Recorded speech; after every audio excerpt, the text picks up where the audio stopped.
We're going to begin with Dr. Maene, who's going to show us a very complex case that really highlights a lot of these factors, and I'll turn it over to him now at this point. Okay, so first of all, this is a wonderful opportunity to discuss, to have this transatlantic panel to discuss wire strategies and how we make the right choice in very complex cases in the BTK space. So I would like to share with you my experience in a case where a patient presented with a very extensive ulcer at his right heel. So we are familiar with the different scoring types. So he had a Wi-Fi scoring, quite extensive, a W3, not that much infected, but was some cumbersome discussion about the vascularization because he had still a palpable pulse in the dorsal pedal artery. So the patient presented with a wound that was there for more than 3 months. We did a duplex ultrasound, and he had a very good FEMPOP inflow. But in the posterior artery, there was no actual flow on duplex ultrasound. There was a very brisk flow in the anterior tibial artery. Nevertheless, we expected that there was some ischemic component here because there was good offloading, there was a very good wound care, and still there was no wound healing. So we decided to go for an interventional path, and we planned an invasive angiography. When we go for below the knee, well, I want to have my sheath as close as possible to the target area. So we have the habit to place a 45 centimeter sheath. Most cases, I prefer the 5 French sheath because it gives us a little bit more options in delivering different balloons and different stents if necessary. And so we could see the angio. And so the angio showed us in the proximal part, very nice runoff in the anterior tibial artery and the peroneal artery. And chronic, and then lesion that you can see is an occlusion from a couple of centimeters away from the origin of the posterior tibial artery. I'll share immediately then the next slides, the runoff at the foot. Can I interrupt you there real quickly and just ask a couple of things? First of all, you mentioned a 45 centimeter sheath. Is that going ipsilateral or antegrade? When we have a good FEMPOP inflow with no disease and there is an acceptable groin for puncture, we absolutely prefer ipsilateral. It gives us more direct control with the lesions, a better tactile feedback, and we have a better torque control. So yes, if possible, directly ipsilateral antegrade. Yeah, it does give you better pushability, certainly, when you're trying to cross a lesion. It may help to go antegrade for that purpose. But I find the setup of an antegrade ipsilateral approach is generally more awkward in the cath lab. How about you, Aaron? Do you do antegrade access for these type of cases if you know you're just doing tibial work, or do you prefer an up and over approach? Yeah, absolutely. I think, if we're first doing an angiogram and I'm not completely sure with regards to the extent of the inflow disease, we'll generally go contralateral. But in a case such as this, where there's no disease within the femopopliteal segment, I think an antegrade approach can really make a difference with regards to the wire torqueability and the ability to penetrate the cap as well. So I think that this is a great example of a case where an antegrade approach can really help with navigating a complex occlusion. And another question I had about, it looks like you have maybe an 035 wire down there at the trifurcation. Is that correct? Yes, absolutely. Sorry, I was just asked to talk, maybe you're going to do that. Talk us through that. What wire choice are you going to use? What platform and maybe which specific wire are you going to use when you're just beginning your case from that point of access in the groin to this step in the procedure? So once we've punctured antegrade, the common femoral, we do an angiogram to see if we're on the right spot, or if there's any doubt, we use ultrasound guided puncture. From that moment on, we use a radiofocused Terumo glide wire because we want to move in atraumatically. These are fragile patients in a lot of cases, elderly patients, although the common femoral is not really stenotic or there's no actual occlusive disease. it remains fragile, specifically if the media is very calcified. So it is easy when you use aggressive wires to get in the wrong plane and to cause already dissections from the start. So we want to have a smooth entry to bring the sheet down over, in my preference, a stiff Terumo 035 wire, because then you have a very soft path down. So some other wires, obviously, I like the Glide as well. I will say it does have a stiff body and a very, I'd say, sharp tip in a way, and it can cause some problems. I use it routinely for access as well. But there probably are some safer wires, at least when people are starting out. And so when I talk through wires with my fellows, I explain to them why I like the stiff glide, but also some of the dangers to it. I've seen plenty of cases where stiff glide tips were not followed and they go into renal parenchyma and causing bleeds, inadvertent bleeds and other complications. So there's also some Abbott wires and some other wires that are probably safer. There's the VersaCore wire with a very soft tip, very atraumatic tip, woolly wire, even Benson wires, which I'm not a particular fan of because of their ability to kink. But those are some wires that maybe are a little safer when first getting access, all in the 035 platform. How about you, Aaron? What's your go-to wire in terms of access and getting your sheath into position? Yeah, I think these are all great points. You know, I do tend to use a glide wire or glide wire advantage. I think the VersaCore is a great wire. If you need more support, and it's not as deflectable, but a SuperCore is a great overall workhorse wire for being able to advance a sheath as well, especially if there's some scar tissue or the patient is a bit larger. So, but I think the general concept of using the 035 wire for the initial access and approaching the sheath down to the popliteal segment to then advance towards using specialty wires is the overall concept here. Yeah, you bring up the SuperCore wire. SuperCore is a great wire. I use that when I'm bringing my carotid sheaths into position, and anytime that I'm needing more support in a tough aortic bifurcation. It has such a safe atraumatic tip and an incredible degree of support as you bring devices over it. So that's another good safe wire that is excellent for some of these tough cases. Yes, absolutely. If you have like a very atraumatic tip that deflects nicely and follows the artery. But I teach my fellows always, imaging is controlling. So when you follow your wire, then you see that it's not going into any side branches, or you keep control, then you are a safe navigator. I'm gonna steal that phrase. Imaging is control. I like that very much. It's very true. So then, are you using a 035 wire when you get into that posterior tibial that you're going to try to recanalize there? What are you going to thought process? What are you shifting to at the below knee space? Yes. So before I move to my preferred 014 platform in the below the knees, I come as close as possible. Of course, in a case like this, I don't want to move my 5 French sheath into this fragile tibioperoneal trunk. So I leave it up and I come with a Berenstein 4 French catheter over the 035 wire.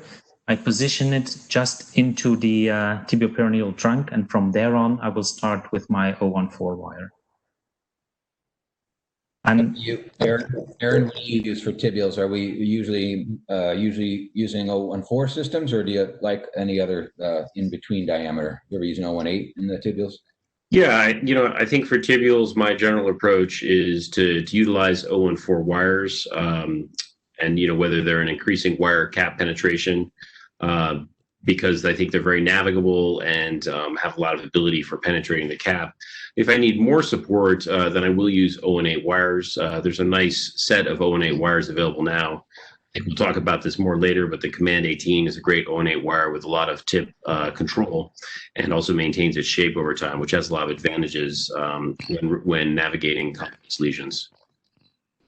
Yeah, I agree. It used to be that we only basically used 035 wires in the SFA, and I found more and more I've gone to 018 and even 014 on occasion for SFA recanalization, simply because they keep a very narrow dissection plane and they keep you close to the lumen, it seems. And so as far as 018s, you alluded to the fact that there's a number. It used to be we only had 1 or 2, like the V18 or a couple of wires, but now from the Abbott perspective, there's the Command 018, which is a great wire in 2 different tapers. And then there's, of course, the whole Connect series, which Connect Flex, and Connect 250T, which I'm sure we'll talk about a little more. All right, so next slide, we sort of highlights what we've just been discussing here. That in the when we look at guide wire categorization, the first thing we think of is platform size, or that core diameter that we were discussing earlier. And generally, we divide wires into 035, 018, and 014. And which wire we're choosing initially begins with what we're doing. And for the iliac interventions, of course, in iliac, you really want a high degree of safety. You want to be able to get devices over that wire very quickly and not lose support because of the risk of hemorrhage when you have an iliac perforation or other complications like that. So typically, I think most of us probably use 035 wires for the iliacs and largely for the SFA as well. But as we alluded to, the 018 and even maybe 014 platform could be good for SFA interventions. Well, I think most of us all agree that 018 or 014 is the right platform, or maybe the platform that has the best set of properties for the below knee space. Generally 014, but I do think we have some options for 018 as well, like we were discussing. Any other comments about this from either of you? I think that's a great overview, and I'll be curious to see how this case goes, because clearly there's a long segment occlusion of the posterior tibial. Yeah. All right, Dr. Maene, let's get into it. What'd you do here?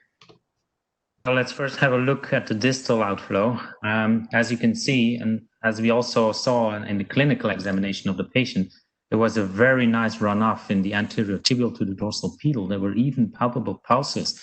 But on the other hand, you see a very, very faint remnant of the posterior tibial artery and almost nothing in the foot on these images, maybe some remnants of the distal plantar arches.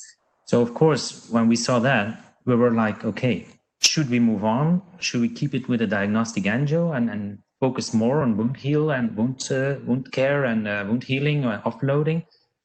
Nevertheless, they reminded us that the patient was already there with 3 months with this ulcer. So we decided to move forward. But then, of course, in recent reports, we have all kind of scoring systems regarding the arterial path that is preferred in cases like this, or referring to the angiosome principle. So yeah, we had a tough decision making it, okay, let's go for the posterior tibial or try to optimize the rest and see if there's enough flow going to the ulcer. And remind us again where that wound was. The heel, the area where there's almost no flow. Yeah. So that was for us, a decision maker to move forward and to go for an endovascular approach anyway. I was going to ask both of you how often you apply an angiosomal-based revascularization strategy, and how important do you think that is? I'd say in this case, it's almost, there's no question about it, right? Because you have a palpable pulse on the dorsum of the foot, but your wound is persisting on the heel with an absent PT. So this really highlights the importance of thinking of things angiosomally, so to speak. But in most cases, that's not true. Aaron, what would you say? How often are you taking an angiosomal-based approach, or do you go for whatever you think is most likely to be successful at getting a good pressure head to the foot? Yeah, these are all really good questions, and I think they speak to the limitations of some of our diagnostic testing. And, clearly in this case, probably technically this patient has normal ABI, because I assume the dorsalis pedis is the same as the arm pulse. And I think it speaks to the fact that the ABI is a screening tool. It's not for actual diagnosis. And so, I think of the angiosome as a measurement of the actual ultimate perfusion to the foot. And clearly here, based on the angiogram, there's minimal perfusion to the area of the heel. And I think it speaks to the fact that there needs to be either a pedal loop reconstruction or some attempt at reconstructing the posterior tibia itself in order to facilitate wound healing. This area, of course, of the foot can be very difficult to get healing because it's a bit of a watershed area as well. Yeah, I fully agree with this comment. I mean, the angiogram of the foot, for me, is becoming more and more important because indeed the clinical picture is not corresponding to the angiogram.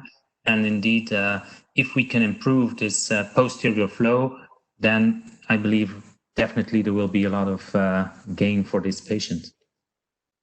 But quite a small remark, this is not visible on the subtraction angios, but we saw a heavy calcium load mainly on the distal posterior tibial and really extending into the foot. So we were kind of cautious that it might be quite difficult to get there. Okay, so next step. Well, I always start with my workhorse wire, and for the tibials and definitely the distal tibials, this is an 014 nitinol workhorse wire. Why do I like the nitinol? Because it's very durable and you can use it in very different ways. You can use it to probe the surface of the cap. You can use it to drill through occlusions, but you can also convert easily to a loop. So we started with the high torque command ES guide wire, extra support because we need it. We started probing the surface of this occlusion, but unfortunately, almost after a couple of centimeters, we were really going to the side, to the subintimal space. So we tried a little bit more, but because of these big chunks of calcium in the proximal part, we thought, okay, intraluminal is probably not the first choice. It's a very long segment, high calcium load, so upgrading towards a more penetration, a specialty wire, a higher penetration force, seemed not the best choice at that moment. So we converted to the subintimal space and looped the nitinol workhorse wire. I looped it, the high torque command. We moved down quite easily. That was not the hardest part. But as you can expect, with these very calcified vessels, it will be quite hard to get in the true lumen again. So for the distal part, we made a step up to move a little bit stronger to an 018 wire. And eventually we took an angio. At the beginning, to move down, we used a PTA balloon.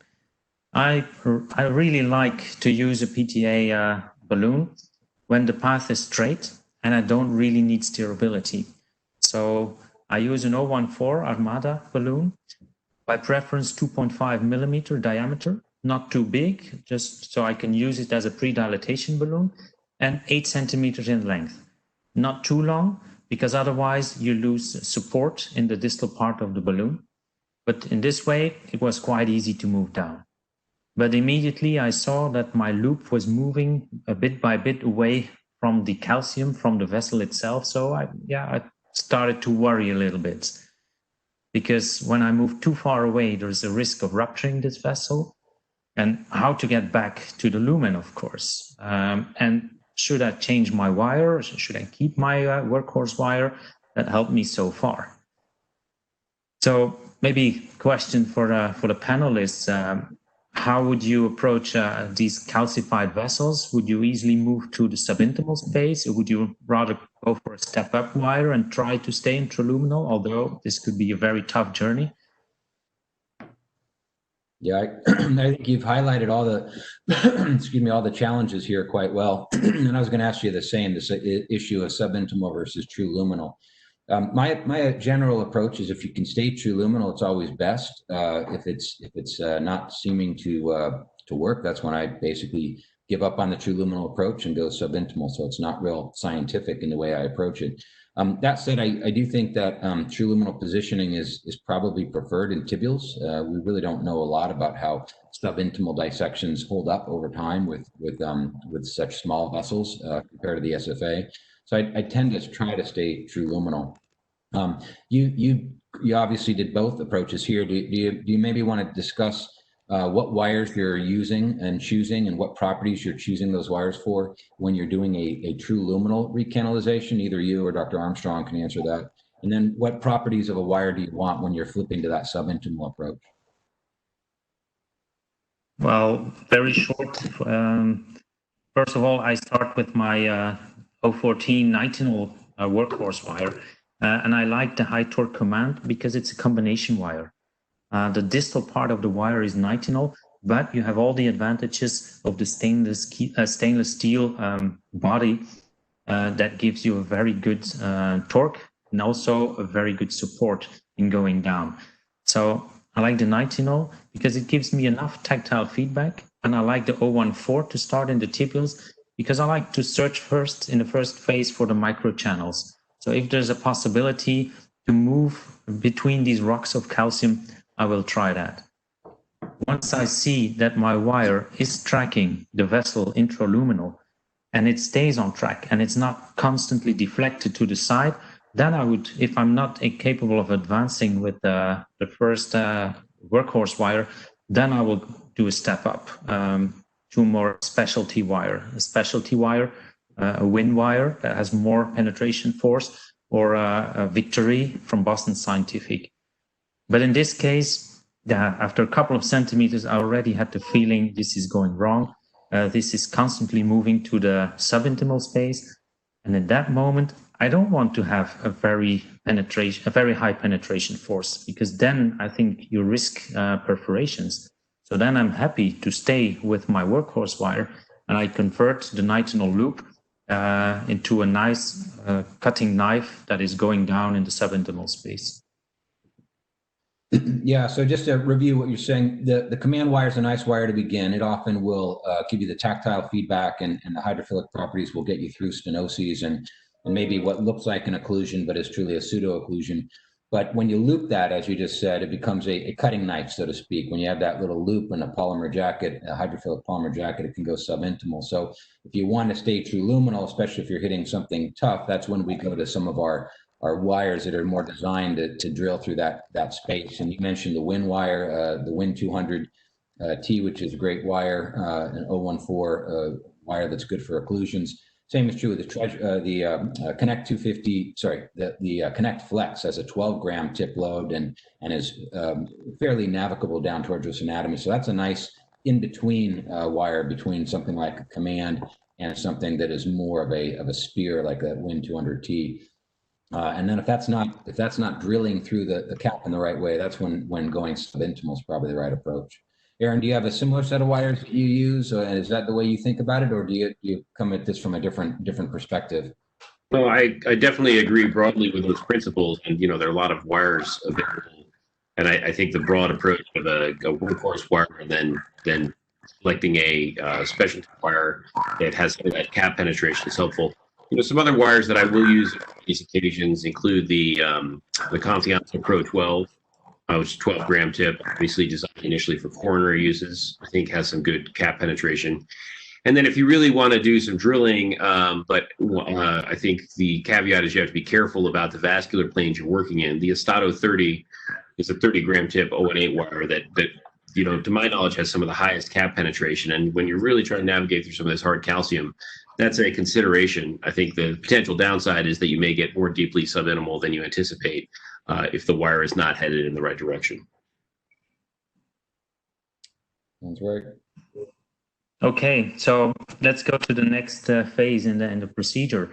So we decided to move forward not with a loop. So at this level of the ankle, I wanted to probe very gently in the subintimal space because I was afraid of rupturing the vessel. So I pulled back my wire and I brought it in a straight position, and I started drilling again in the subintimal space. I knew I was not not even near the true lumen, but I wanted to progress very close to the vessel. Of course, on that moment, when you move further down and you don't have a loop and creating space in the subintimal space, then you have a problem with support. Well, I switched back or I stayed with my command, my 014 ES.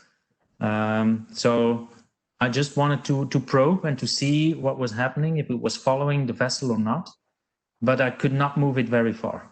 Of course, high penetration force would probably lead me to perforation, so I gently put it back in a loop, moved a little bit further down, and I wanted to step up my support. So that's why I brought in my balloon, the balloon that I used to come down, the regular Armada 1.4, just 2.5 millimeter diameter, 8 centimeter in length, would not follow further down into the foot area. So I exchanged to the very low profile Armada 14 XT balloon because it's very short and it has a wonderful tapering to the wire.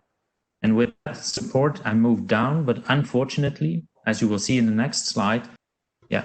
So I was not able to stay near the vessel. I noticed you first talked about the Armada 14 and then the Armada XT. You never mentioned a support catheter. Do you typically use support catheters, or do you like instead choosing a balloon that's going to give you maybe support plus be useful for something other than getting to the lesion or getting through the lesion?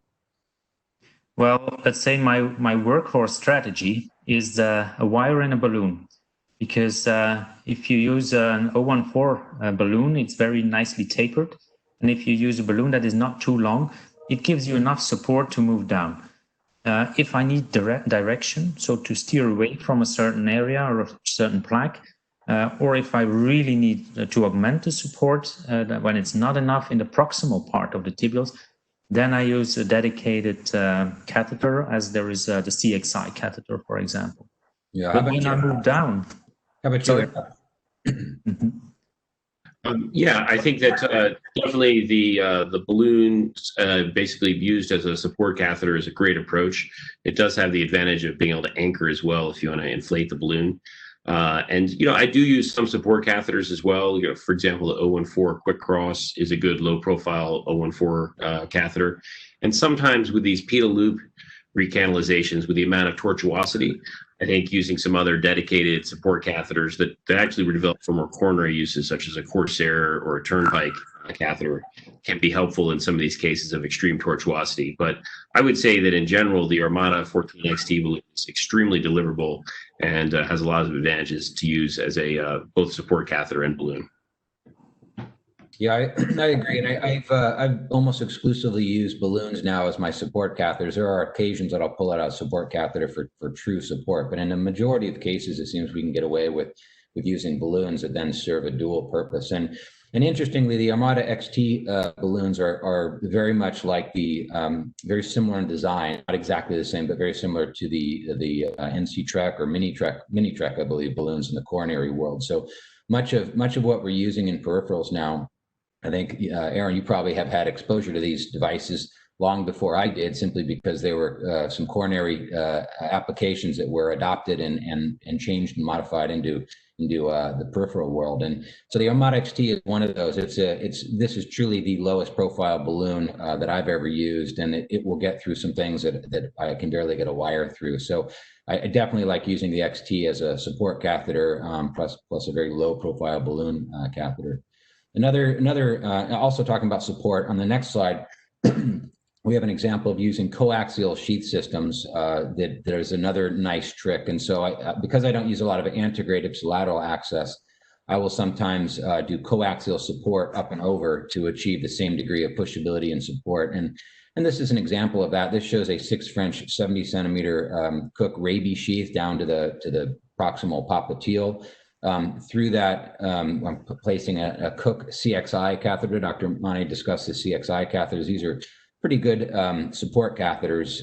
They're not the strongest on the market for pushability, but they do have the ability to work coaxially. So the CXI 018 catheter is non-tapered. It's a single diameter through its entire course, unlike some of the other support catheters. And so this allows it to be placed coaxially through the Cook 035 CXI catheter. So if you assemble a coaxial system with a large sheath, a 035 catheter, then an 018 catheter, and then you combine that with something like the high torque Connect 250T, which is similar to the Estado 30 that you mentioned, Aaron.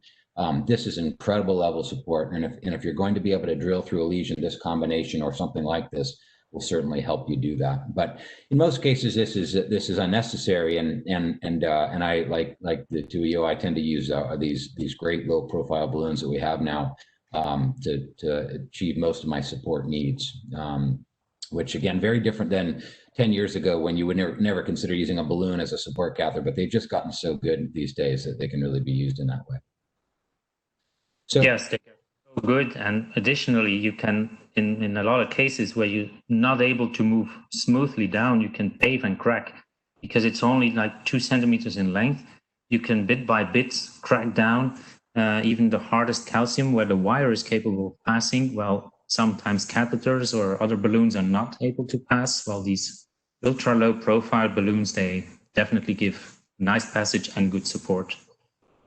Yeah, indeed.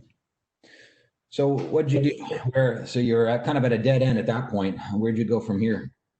Well, this was actually a problem. So there was no way that I saw an option to get back in that lumen. Although it's a subtraction angio, you can see the calcium sitting there in that plantar arch.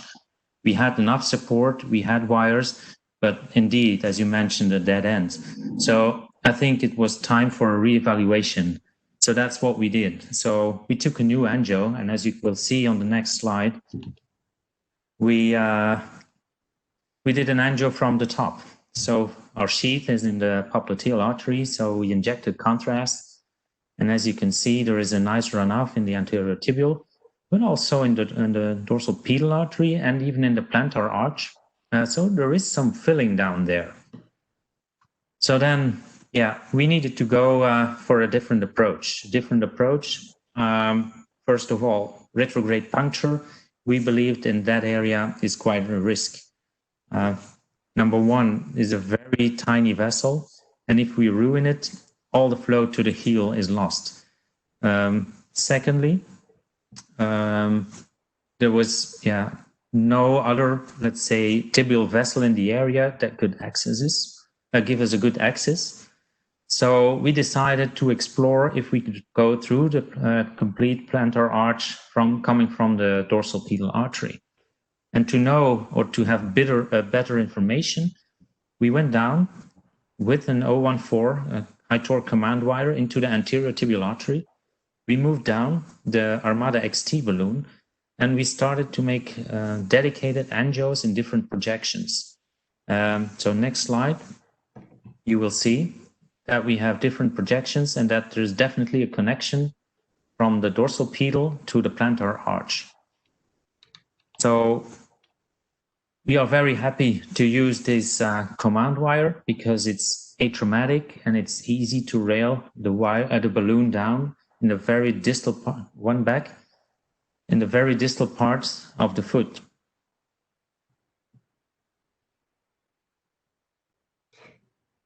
So next slide, so that we can see the images of the foot.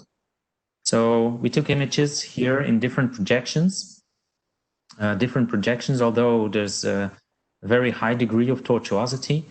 I think with some dedicated support and steering potential, it should be possible to cross the plantar arch. As you can see, we parked the Armada XT balloon on the first spot in the dorsal pedal artery, but we even moved it further down, what you will see in the next slides, further down to have better imaging, but also to start with some vasodilating therapy, because if you start moving with wires in these tiny vessels, spasm is really your enemy. In the end, if you don't overcome the spasm, you won't see a thing anymore. So we injected some papaverine and we took the right angios and started to go really distal as much as possible with the balloons. In the next step, this just shows how nicely shows how far down into the foot you can get with the XT balloon, using it as a support cath, and then the importance of doing additional shots once you're down there to look for vessels that may be hibernating or not as clear on your initial runoff views. This is a very nice illustration of that. Mm-hmm. Yes. Perhaps we can jump back to the command slide, since you've been talking about the command a lot, and I think it's worth looking at the construction of this real briefly and maybe talking about it, because I will say that the command was when I first got the command 014 wire, I was quite impressed by this wire. I will say I don't get too excited about new wires that come out, but this was entirely different than every other wire I've used, and it's due to a few different properties. There's the stainless steel core, which is welded to a nitinol tip. And from what I understand, talking to Jose and other engineers, that's a very difficult thing to accomplish, a true seamless weld without a sleeve or something to connect it to. And that gives it some of its properties, that transition from the stainless steel body to the nitinol tip, and that sort of seamless weld holding the two together allows it to have some of the properties it has. Plus the the taper down to the tip, gives it ability to make a very sharp J loop when you're using it for subintimal dissections. It's very torqueable, very navigable, very visible, and probably one of the things I think you alluded to, and maybe I'll talk about this a little more later, but the durability of that tip is incredibly durable. So it's something that really can help prevent us from going through a number of wires, in one case. Can you show the next slide?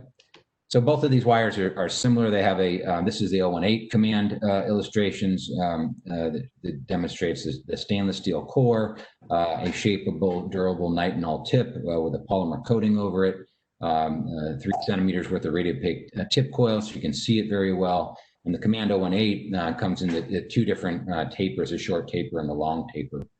Any comments to make, either of you? Because I know both of you use these sets of wires pretty routinely. Yes, absolutely. So the first time when these wires were presented to me and they told me, well, you can shape the tip, I was like, nitinol and shaping the tip? I couldn't believe it. But indeed, I think that's an amazing feature of this wire, that you can not only shape the tip, but you can shape it exactly to the position you want it with the single or a double curve. You can make acute angles in it. You can make a smooth transition from the tip. So that makes any kind of navigation or steering very easy. If you have a very difficult path or an entry in a side branch to do, well, with the tip shaped exactly as you want it, it's an amazing feature. And this together with the durability makes it for me, a very nice workhorse wire. Aaron, do you feel the same, or do you use other wires more than this? No, I agree. There are a lot of features with regards to the command wire portfolio that are really unique, and I think make it a really great workhorse wire. I think the fact that you can actually shape the tip and it's nitinol gives you the advantage to really customize the tip. But I think just as important is the fact that it retains that tip over time. So, in my experience at least, essentially any other wire you use, when you knuckle it for an extended period of time, you're definitely losing that tip shapeability and the ability to redirect that wire in the future. The amazing thing to me about the command is that you can knuckle it, go through a long segment, and then pull it back, and then you still have that same tip to navigate distally. And so I think that, coupled with the fact that the loop that it makes is a nice small diameter loop that doesn't create a large subminimal plane, really I think helps increase the performance of the wire when dealing with complex lesions. Great. Yeah, so at the moment we were really deep down into the foot. Then we see the next slide where we parked the Armada XT at the deepest point, and then we started our journey to go back up. Of course, if you have that many turns that coming up, it becomes harder to torque and to steer the wire. So the atraumatic floppy tip becomes more and more important. So play the next slide. Yeah, you can play it full screen. Yeah. So as you can see here, when we come down with the Armada 1.4 wire, well, at this point it was so tortuous. Well, we put it in a small loop, and with this atraumatic loop, very small, very tiny, we were able to cross this tortuous anatomy and land up again, or get up again in the plantar arch. Of course, at that moment, we had a discussion. Should we move on with the balloon at this stage, or should we try to capture the wire into the subintimal space that we prepared from the proximal part, from the proximal ends of the posterior tibial artery? But as you could imagine, the re-entry or the crossing of this distal cap from intraluminal through the high calcium burden to the subintimal space is not that easy. But fortunately, although all the tortuosity in the distal loop, you can go to the next slide, we had enough support of the body of the wire, and this together by changing the loop from a short loop to a longer loop, we had enough support and enough cutting force in the loop to cut through the distal cap back into the subintimal space that was prepared from the proximal side by pre-dilatation with our Armada XT. once the wire was there, well, with the support of the balloon that was still parked in the plantar arch, we were able to bit by bit to move the wire up into the posterior tibial artery and have like this a very strong and steady state looped wire, so that this could be used as a rail to bring the balloons even through the arch into the posterior artery, plantar arch, posterior artery, and start the predilation of the plantar arch.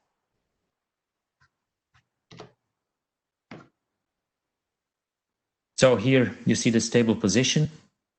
Although the extreme tortuosity, with the injection, of course, with the papaverine, the loop stayed nice patent, although the wire was in.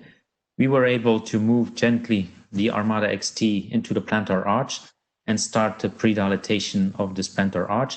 And finally, most important, the connection area between the plantar arch and the subintimal space in the posterior tibial artery. And once that one was dilated, we could come back from antegrade in the posterior tibial artery and use again the command ES from antegrade to gain the true lumen in the plantar arch. So next slide. We park. Okay, so the big advantage of this command wire, in my opinion, is that you can easily convert it from a gentle, easy to maneuver wire to a very strong supportive wire, and use a long loop to cut through from intraluminal to the subintimal space. While in a lot of labs or a lot of procedures, you need typically different wires to gain access, to recanalize, and to use to come from the subintimal to the true lumen space. So next slide. Once we made the connection with the antegrade wire and parked it very distal in the plantar arch, then it was a piece of cake, starting to predilate with a 2.5 millimeter balloon and finally dilate the whole posterior tibial from top to bottom into the plantar arch with growing 3 millimeter and 2.5 millimeter diameter balloons. And the next slide shows the final result with the restoration of the flow coming from the popliteal over the posterior tibial artery into the plantar arch, with preservation of the connection to the anterior circulation, with some spasm probably at the end, where you can see the connection, but still preservation of the loop and no harm done, and a brisk flow in all three vessels coming equally to the foot. So we were happy that we could solve this problem, and the patient recovered well, and the wound was healed after a couple of weeks. That's I like that picture of all the wires that you went through. I remember the days when I had bins full of wires for these long cases, and now really we don't have that problem with the command wires because they're so durable. Aaron, any comments before we move into your case? I mean, I think this is just a fantastic case. It emphasizes, I think, all of the decision-making and thinking that goes through wire selection in navigating a complex case. And I think there's multiple points where you'd ask yourself the question, can we proceed and are we going to be successful? And I think the outcome that you achieved here, Dr. Maene, is really quite impressive. And I assume the patient was able to heal the wound in his heel over the course of a few months. Yes, absolutely. Yeah, everything went very well. And there was, brisk, a good healing within 3 weeks after the procedures. Yeah, that's great. So we discussed already, the algorithm that we use in a daily practice. I really like the principle of a workhorse wire, where you know all the features very well, and if we can select a workhorse wire that is easily convertible for intraluminal work to subintimal work and has the durability, I think it makes us our life much easier. Definitely, we need some specialty wires on the shelf because, it's not always wonderful and happy hour. So we need some backup plan, definitely when you go down in these difficult situations.